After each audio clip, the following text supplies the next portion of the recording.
Good afternoon, everyone, and welcome. It's so good to have you here with us today.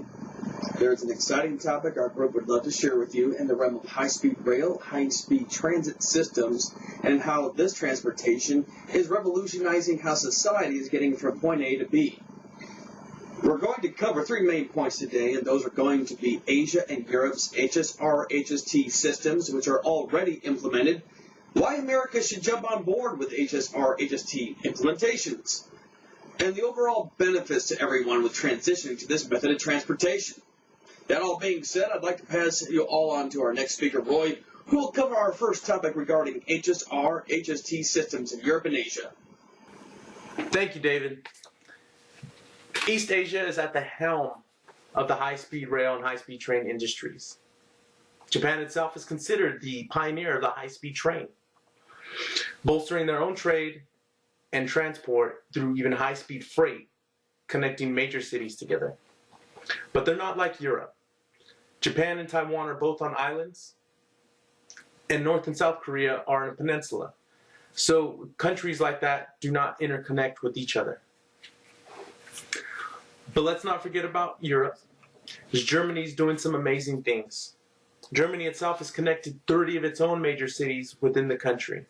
That's an amazing feat, and it's just an impressive amount of a track that has been laid down in that country.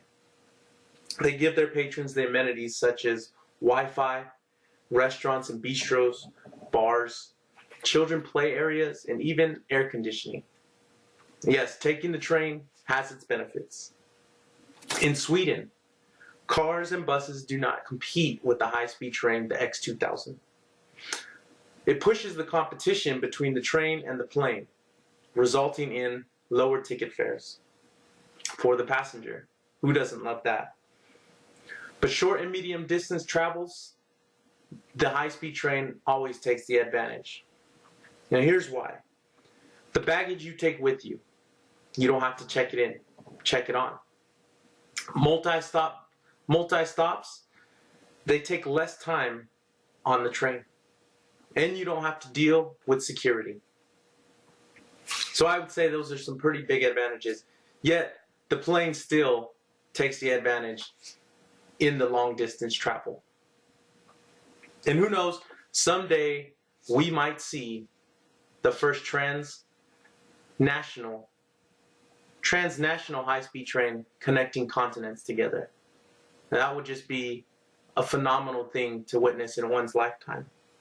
The idea is already out there, and Russia has unveiled its own plan to connect Europe, Asia, and even through Alaska, North America. It's called the Trans-Eurasian Belt Development Project. I could only imagine what that would be like one day. Hopefully we can see it. Now I would like to pass it on to Michael, who is going to tell us how America has already implemented and how it could be benefiting even more from the high-speed rail, high-speed train. Take it away. Thank you, Roy, for telling us of the success of high-speed rail systems in Europe and Asia. I would now like to inform you about current plans being implemented in the United States for a high-speed rail service. In 1995, J.C. Day predicted that the U.S. population will increase from 315 million to 400 million people by the year 2050. That is a staggering amount of population to move from day to day. Moving these people by rail is Amtrak in the Northeast and Express West Enterprises in the Southwest. Amtrak has been a long-standing favorite for rail travel across the nation.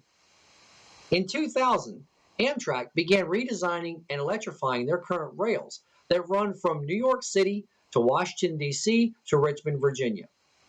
Called the ACL a high-speed rail service in the Northeast Corridor, Amtrak clinched 75% of all rail and air travel in the area. According to CCAMGA, in 2015, ridership with Amtrak increased by 55%. Amtrak is anticipated to keep growing as rail ridership increases and repairs and upgrades continue to their lines in the Northeast Corridor.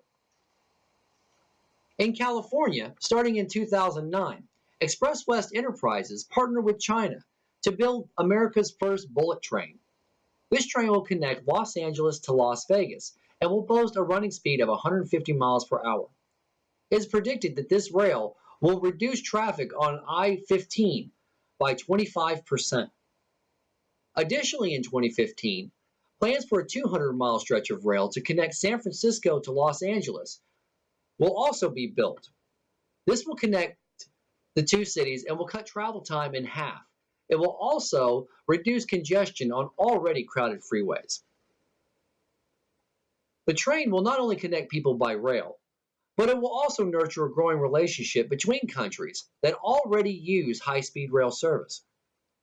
The Northeast Corridor, Amtrak, California, and Express West Enterprises all anticipate great returns for such a tremendous investment of time, money, and effort. But benefits to the population, as well as to the environment, are critical in their returns.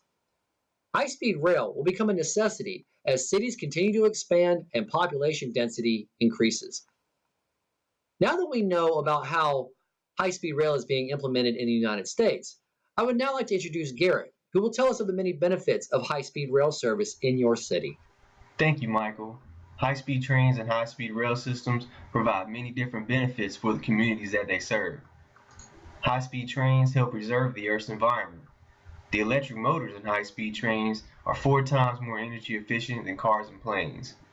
This allows high-speed trains to function entirely off of batteries charged from renewable energy sources, which in turn helps keep people from using cars and trains as transportation and burning up the fossil fuels that destroy our environment.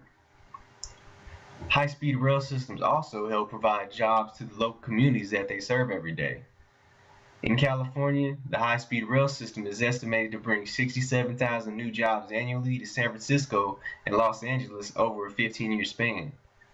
On the Northeast Corridor, the construction will create 44,000 annual jobs over a 25-year construction period. Upon completion of this construction period, the high-speed rail system and Amtrak will provide 22,000 permanent jobs for the local residents in these communities. High-speed rail provides faster and more efficient travel times for everyone that uses them. Passengers do not have to wait in long lines at the airport and wait hours upon hours for their respective layovers. Passengers are also not stuck sitting in traffic on congested freeways and highways on a daily basis. Now I would like to pass it back to David for a quick summary and conclusion of what we have discussed today. Ladies and gentlemen, we have discussed how Europe and Asia have already set the bar with the incorporation of the HSR HST systems, why America stands to benefit from getting on board with implementations such as HSR HST systems, and the environmental, financial, and time-saving benefits to all. In the end, however, the old cliche rings true: time is money. Lastly, let us get a round of applause for the speakers of our group today, and truly hope you enjoyed our topic of discussion today. Thank you.